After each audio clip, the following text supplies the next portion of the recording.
Hola, ¿qué tal a todos, estimados estudiantes? El día de hoy vamos a abordar el tema del régimen de incorporación fiscal en su parte teórica y en su parte práctica. Vamos a ver primeramente los sujetos que van a estar incorporados a este régimen, la tasa, la base, que es la determinación del impuesto sobre la renta, y la época de pago. De esa forma vamos a organizar la parte teórica. Muy bien, ¿quiénes son los sujetos que van a estar incorporados en este régimen? Entendemos, recuerden ustedes, por sujetos, las personas que van a estar dentro de un conjunto de derechos y obligaciones, en este caso de un régimen, y que van a ser susceptibles del pago del impuesto sobre la renta. ¿Quiénes tributan en este régimen fiscal y quiénes no pueden tributar en este régimen fiscal? Lo vamos a ver en la siguiente lámina. ¿Quiénes tributan en este régimen? Bueno, van a tributar las personas físicas que únicamente realicen actividades empresariales, que enajenen bienes, en este caso la transmisión de propiedad de bienes, o presten servicios por los que no se requiera para su realización título profesional. ¿Por qué? Porque para las personas que prestan servicios que sí requieren un título profesional, tributan en el régimen de actividad empresarial y profesional. En este caso pueden ser servicios como albañilería, plomería, herrería, estilistas, etc. ¿Sí? Este régimen lo tenemos ubicado en el artículo 111 al 113 de la ley del ISR, que también nos señala que los ingresos percibidos, quienes vayan a tributar en este régimen, no pueden exceder de más de 2 millones de pesos en un año. Si obtienen más de esa cantidad de dinero, de los 2 millones de pesos, tendrán que tributar en el régimen general de ley, que es el de actividades empresariales y profesionales. Ahora, ¿quiénes no van a tributar o no pueden tributar en este régimen? Primero tenemos a quienes sean socios, accionistas o integrantes de otras personas morales, no van a poder tributar en el régimen de incorporación fiscal, mejor conocido como el RIF. Tampoco van a poder tributar en este régimen las personas físicas que tengan actividades relacionadas con los bienes raíces, capitales inmobiliarios, negocios inmobiliarios o actividades financieras, porque ellos tienen regímenes especiales. ¿Quiénes no pueden tributar en el RIF? Las personas físicas que presten servicios de comisión, mediación, agencia, representación, correduría, consignación y distribución en materia mercantil. Así de que los comisionistas no van a poder tributar en el régimen de incorporación fiscal, a excepción de que obtengan al menos el 30% de sus ingresos a través de la comisión. Si son más del 30%, tendrán que tributar en el régimen de actividad empresarial. También quienes no van a tributar en el RIF van a ser las personas físicas que tengan ingresos por espectáculos públicos o tengan una franquicia. También quienes no van a poder tributar en el régimen de incorporación fiscal van a ser las personas físicas que realicen actividades a través de fideicomisos o a través de las asociaciones en participación. Y finalmente, quienes no van a poder tributar en este régimen son las personas físicas que presten servicios o enajenen bienes por internet, porque recordemos que en nuestra siguiente unidad vamos a ver el régimen de enajenación o prestación de servicios a través de plataformas digitales, y ellos tendrían que estar en otro régimen fiscal. ¿Cuál es la tasa que paga el régimen de incorporación fiscal para efectos de impuestos? Bueno, lo vamos a encontrar en nuestro artículo 111 de la ley del impuesto de la renta, donde tenemos que revisar esa tabla, que a su vez también nos señala el mismo artículo que se tiene que actualizar de conformidad con el artículo 152 de la ley del ISR, y que lo vamos a encontrar en el anexo 8 de la resolución miscelánea fiscal. En este caso aplicará para 2021, que nos dice en el apartado, en el numeral 7, tarifa para el cálculo de pagos bimestrales definitivo de 2021 por parte de los contribuyentes del régimen de incorporación fiscal en los términos del artículo 111, 12º párrafo de la ley del ISR. Entonces aquí vamos a tener, de igual forma como lo hemos visto en actividades empresariales, como lo hemos visto en actividad profesional y como lo hemos visto en nómina, tenemos las mismas columnas, nada más que con importes distintos. Tenemos un límite inferior, un límite superior, una cuota fija y un porcentaje que se va a aplicar al excedente, es decir, la tasa del impuesto sobre la renta. Para poder determinar la base, vamos a aplicar la tarifa a la utilidad fiscal. Pero para poder conocer cuál es la fórmula de determinación del impuesto sobre la renta del régimen de incorporación fiscal, tenemos que conocer cómo se determina esta utilidad fiscal, es decir, la base del impuesto. Y esto nos lleva al siguiente punto, que es la determinación de la base. El artículo 111 nos señala que las personas físicas que tributen en el régimen de incorporación fiscal lo determinarán de la siguiente manera. A los ingresos que obtengan en un bimestre, ¿sí? Lo voy a explicar en un momento cuando veamos la época de pago. Los ingresos que tengan en un bimestre le van a restar las deducciones autorizadas de ese bimestre. Le vamos a disminuir las compras que tengamos por activos fijos, es decir, si compro un automóvil, aquí no hay depreciación ni deducción de inversiones, como lo señalamos en clases anteriores, sino se deduce un automóvil al 100%. Le restamos la PTU del ejercicio que se pagó y eso nos va a dar la utilidad fiscal. Y a la utilidad fiscal ya le vamos a aplicar la tarifa del artículo 111. En este caso, menos el límite inferior, nos va a dar igual al excedente, por el porcentaje aplicable al excedente, me va a dar mi impuesto marginal, más la cuota fija, me va a dar un ISR determinado. Ahora, aquí viene una disminución de un porcentaje de reducción, que es el que vamos a tener aquí en la pantalla. La misma ley, en el artículo 111, me establece que si yo tengo un año, es decir, es mi primer año de tributar en el RIF, tengo el 100% de reducción y no pago nada de impuesto sobre la renta. Para el segundo año, que aquí lo voy a ir marcando acá, para el segundo año voy a tener el 90% de reducción. ¿Qué quiere decir? Que le voy a disminuir al impuesto sobre la renta que determine el 90% y únicamente pagaría el 10%. Cuando pase en el año 3, voy a tener una reducción del 80% y por lo tanto pagaría únicamente el 30% del impuesto que estoy determinando.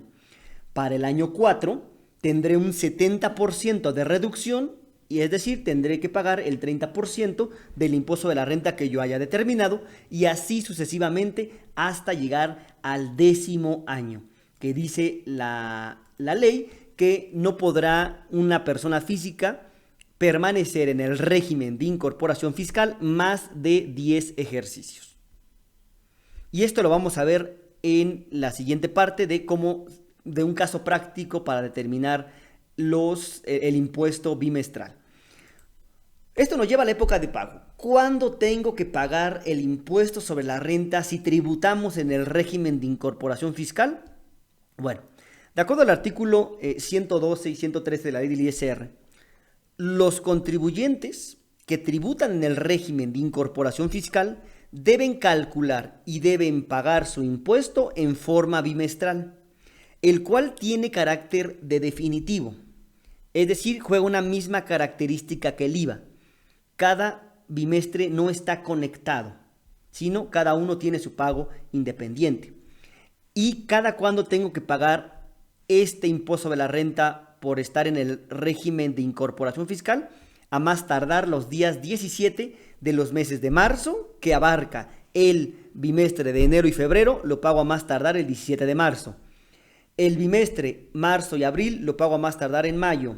El bimestre de mayo y junio lo pago a más tardar en julio. El bimestre de julio y agosto a más tardar el 17 de septiembre. En el caso del siguiente bimestre sería septiembre y octubre, lo pagaría a más tardar el 7 de noviembre. Y el de noviembre y diciembre a más tardar el 17 de enero del año siguiente. ¿Ok? Esto a través de nuestra declaración que tenemos que presentar en el sistema del Servicio de Administración Tributaria, que se denomina en este caso Mis Cuentas. Así se llama el portal del RIF para el SAT, Mis Cuentas. Y a continuación vamos a ver un ejemplo de un caso práctico para ver la determinación del impuesto de la renta en este régimen.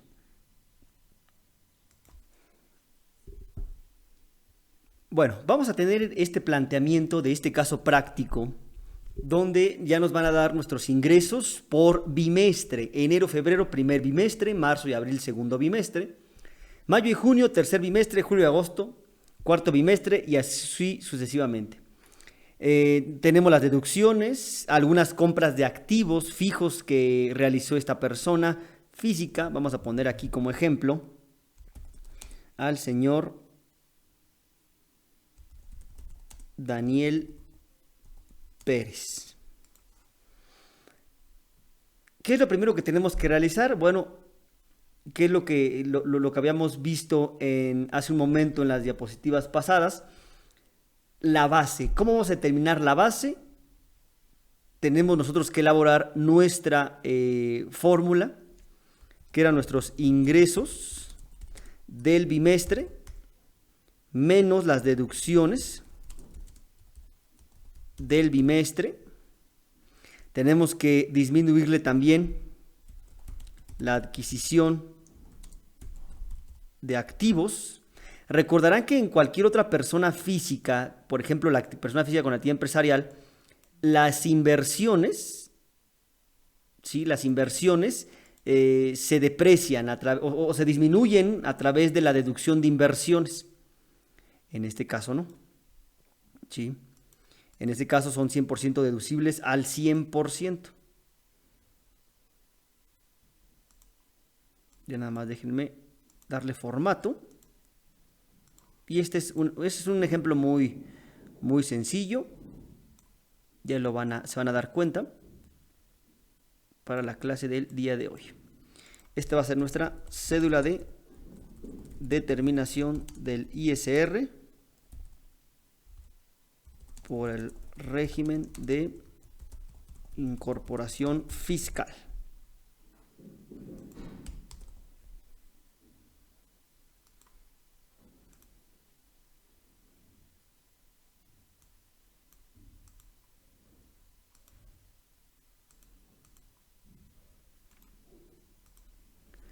Muy bien, entonces,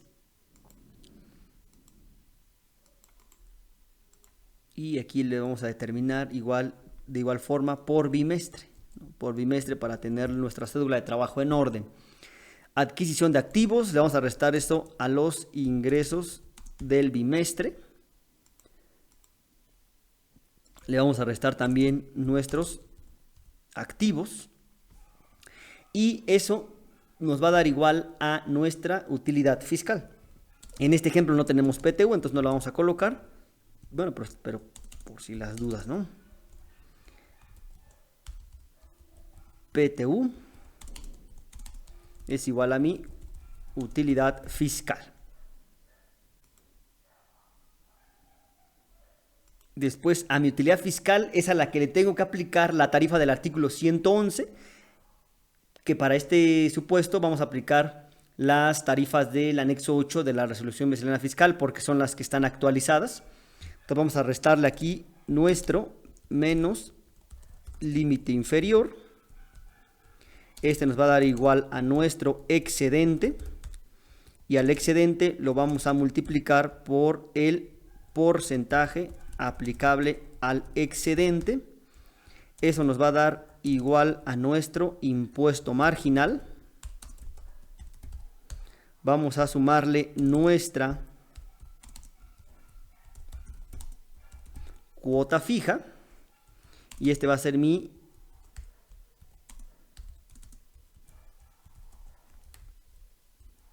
ISR determinado. Le vamos a disminuir nuestro porcentaje de reducción de ISR, y eso nos va a dar igual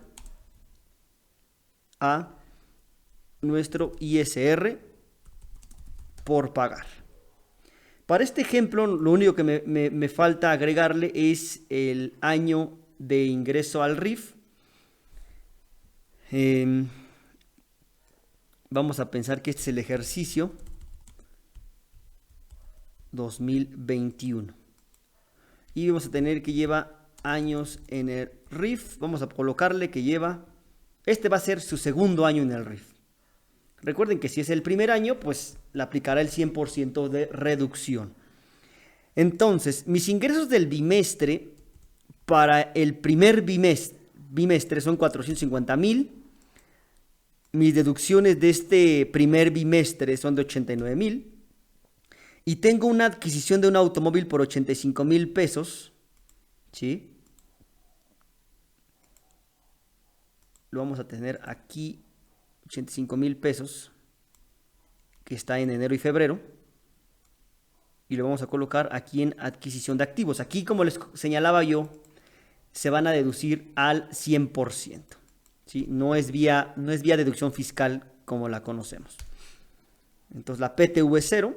Entonces aquí va a ser mis ingresos del bimestre menos mis deducciones del bimestre menos mi activo, en este caso mi automóvil, menos mi PTU, me va a dar igual a mi utilidad fiscal. ¿Correcto? A mi utilidad fiscal.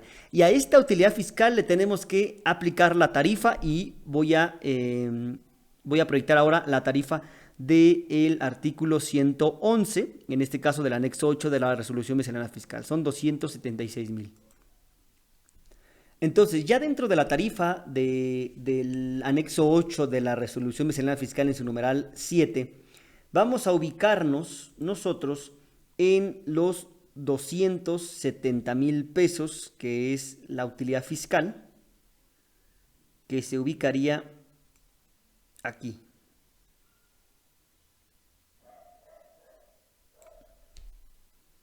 Entre 216,000 a 649,000 pesos.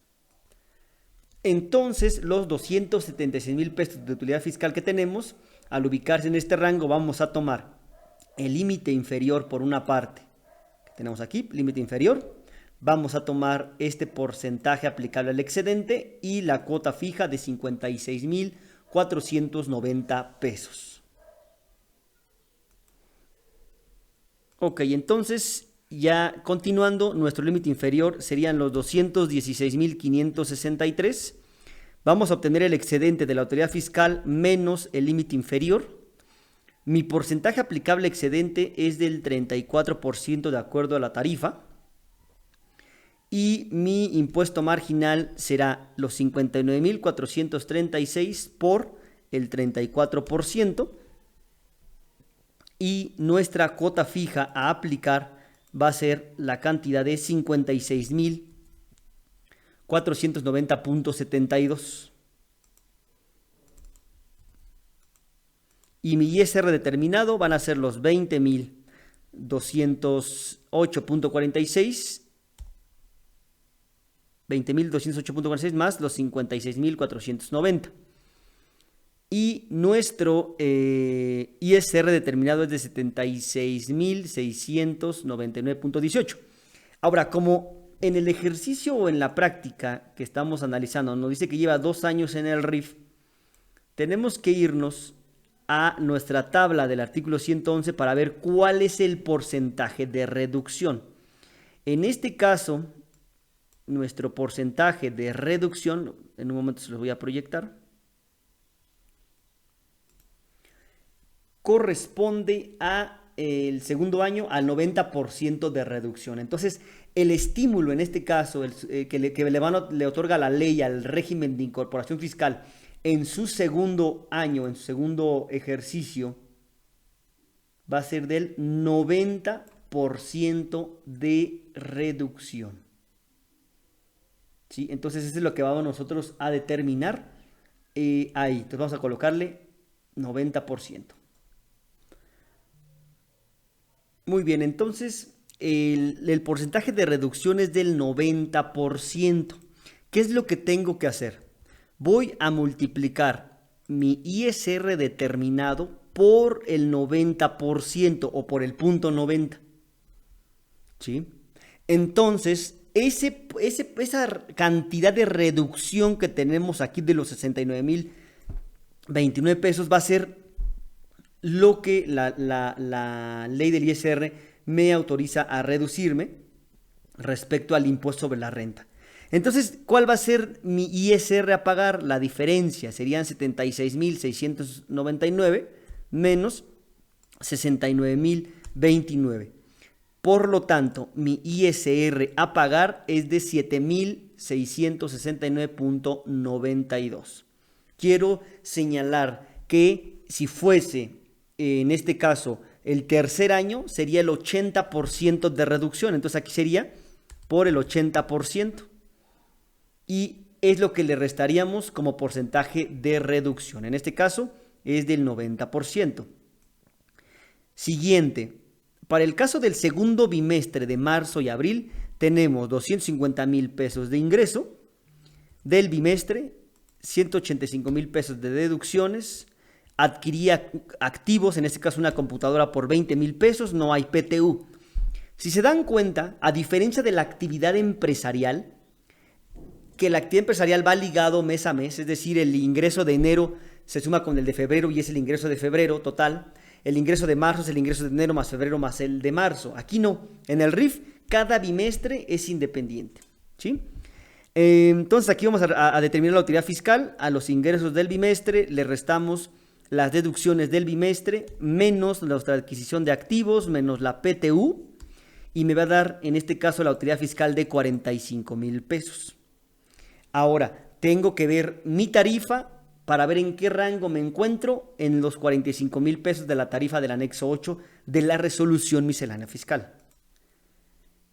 Y ya teniendo aquí la tarifa de los 45,000 pesos, lo vamos a ubicar en este rango de la tasa del 21.36%, porque 45,000 se ubica entre 26,762 y 53,977. Por lo tanto, vamos a tomar en cuenta nuestro límite inferior, vamos a tomar en este caso nuestro porcentaje aplicable a excedente y nuestra cuota fija. Muy bien, ahora, entonces son los que vamos a ir nosotros tomando. Entonces aquí el límite inferior de los 45,000 serían los 26,762.95. Mi excedente serían los 45,000 menos los 26,762.95. Y eso tendríamos como excedente. De acuerdo a la tabla que acabo de mostrar del anexo 8 de la resolución miscelánea fiscal, el porcentaje es de 21.36%. Entonces vamos a colocarle 21.36%.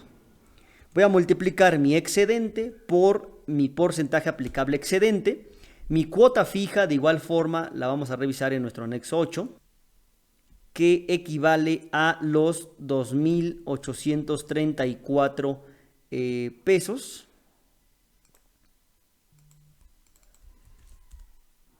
Y nuestro ISR determinado va a ser el impuesto marginal más nuestra cuota fija. Y aquí, ¿cuál va a ser el porcentaje de reducción de ISR? Sigue siendo el 90%, porque sigue en este periodo que es su segundo año tributando en el régimen de incorporación fiscal. Entonces sería ISR determinado por el punto 90 o el 90%.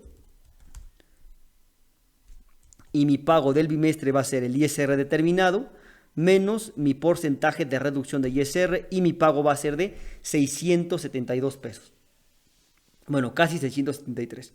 Entonces, este régimen de incorporación fiscal trae una enorme ventaja en temas fiscales y de estímulos fiscales, porque las personas que se van incorporando precisamente de la informalidad encuentran muy atractivo en el que pues, la autoridad fiscal el primer año les exente del pago del ISR. Tienen que presentar declaraciones, pero no pagan ISR. En el segundo año únicamente pagan el 10% porque el 90% se les reduce. Lo que sí están sujetos, y eso sin reducción, es al tema del impuesto al valor agregado. ¿Sí? A excepción de las que son a ventas al público en general, que ahí va a aplicar otra cosa. Entonces, y de igual forma haríamos lo mismo para el bimestre de mayo y junio y para el bimestre de julio y agosto. Por lo tanto, este régimen, además de que surge o que se crea en el 2014 para sustituir lo que se llamaba régimen de pequeño contribuyente, ha ocasionado también algunos problemas de esquemas de evasión fiscal donde se utilizan muchas personas que tributan en el RIF para facturar y simular operaciones, y que ha traído como consecuencia grandes afectaciones a las arcas públicas. No generalizo ni digo que todos, pero es algún reporte que emitió la autoridad fiscal hace un par de meses respecto a este régimen. Pero bueno, este régimen permite regularizar a muchas personas, incorporarse y no pagar el 100% del impuesto como lo es la actividad empresarial y profesional. La pregunta es, ¿soy actividad empresarial? ¿Puedo pasarme a RIF? La respuesta es que no se podría, porque este régimen está diseñado para incorporar a los que están en la informalidad. Ahora, de ahí a que se pueda, sí se puede, acudiendo a través de un procedimiento de queja ante la PRODECON, que es la Procuraduría de la Defensa del Contribuyente, podernos pasar al régimen de incorporación fiscal si estamos en el régimen de actividad empresarial. Pero ojo, si somos profesionistas no vamos a poder tributar en el RIF, ya que la ley dice no pueden formar parte de este régimen, y son seis supuestos. Socio, si eres socio de una empresa, no puedes ser RIF. Si presta servicios de comisión, distribución mercantil, tampoco, etcétera. Lo que vimos al inicio de esta sesión. Y cerramos con el artículo 112, que nos habla de las obligaciones que tienen las personas que están inscritas en el régimen de incorporación fiscal. Y bueno, ahí tenemos, primero, tienen que solicitar su inscripción en el RFC. Número 2, tienen que conservar sus comprobantes que reúnan requisitos fiscales, ¿sí? Entonces aquí es importante que tengan vamos a llamarlo integrados sus facturas electrónicas. Número 3, registrar en medios electrónicos sus ingresos, egresos, inversiones, deducciones, en este caso su contabilidad. Número 4, tienen la obligación de entregarle a sus clientes sus facturas correspondientes. ¿Sí? Entonces, en la misma fracción 4 les dice que pueden utilizar la herramienta gratuita que ofrece el SAT, que se llama Mis Cuentas. Ahora dice, por operaciones a público en general menor a 250 pesos, no se estará obligado a expedir el comprobante fiscal cuando los adquirientes de los bienes o receptores de los servicios no lo soliciten, debiéndose emitir un comprobante global por todas las operaciones realizadas con el público en general. Es decir, que si yo tengo ventas por 10 pesos, 15, 30, 40, 100, 150, hasta 250 pesos, yo esos no los facturo, los voy a facturar en una factura global, valga la redundancia, que se va a llamar factura a público en general. Todo lo que se haya hecho en el día lo hago en una sola factura de personas que no me pidieron factura. La fracción quinta me dice, tenemos, se movió, disculpen, 5. Los contribuyentes que lleven a cabo, no creo que sí es esta, no, estaba leyendo mal. A ver, aquí. Estamos leyendo las obligaciones de las actividades empresariales. Ok, estamos aquí. Dicen, fracción quinta, efectuar el pago de las erogaciones relativas a sus compras e inversiones cuyo importe sea superior a 5,000 pesos mediante transferencia electrónica de fondos desde cuentas abiertas a nombre del contribuyente, cheque nominativo, tarjeta de débito, crédito, servicios. Aquí es diferente a lo que le aplica a la actividad empresarial y a las personas morales, que el monto es de 2,000 pesos. Si es mayor a 2,000 pesos, tiene que pagarse con transferencia, cheque, tarjeta de débito, crédito, que aplica para personas morales y personas físicas con actividad empresarial y profesional. Para el caso del régimen de incorporación fiscal, la cantidad máxima que se puede pagar en efectivo es de hasta 5,000 pesos. Montos mayores a 5,000 pesos se pagan con transferencia, cheque nominativo, tarjeta de débito, crédito, servicios, monederos electrónicos. A excepción del combustible. El combustible, nos dice el segundo párrafo de la fracción quinta, desde cualquier importe se tiene que, tiene que pagar con tarjeta de débito, crédito, servicios, cheque, etc. Muy bien. Fracción sexta. Presentar a más tardar el día 17 del mes posterior a aquel que corresponda al pago, declaraciones bimestrales. Y estos pagos bimestrales tendrán el carácter de pagos definitivos. La fracción séptima nos dice, en caso de que tengan trabajadores, tienen que efectuar las retenciones correspondientes. Es decir, ya habíamos visto el tema de la nómina, un RIF puede tener trabajadores, por supuesto, calcularía y determinaría su nómina y la pagaría como lo vimos en la unidad número 1 de sueldos y salarios. Y fracción octava, pagar el impuesto de la renta en los términos de esta sección, siempre que además de cumplir con los requisitos establecidos en esta, presenten en forma bimestral ante el SAT la declaración de los ingresos obtenidos y erogaciones, que es la contabilidad en el portal llamado Mis Cuentas. ¿Sí? Muy bien. Entonces, aquí vamos a terminar nuestro tema de régimen de incorporación fiscal y vamos a tener un ejercicio práctico. Y en nuestro próximo video vamos a revisar el siguiente régimen, que por cierto es nuevo, es del año pasado, del año antepasado, de los ingresos por la enajenación de bienes o la prestación de servicios a través de Internet mediante plataformas tecnológicas, aplicaciones informáticas similares, que es el régimen de plataformas tecnológicas.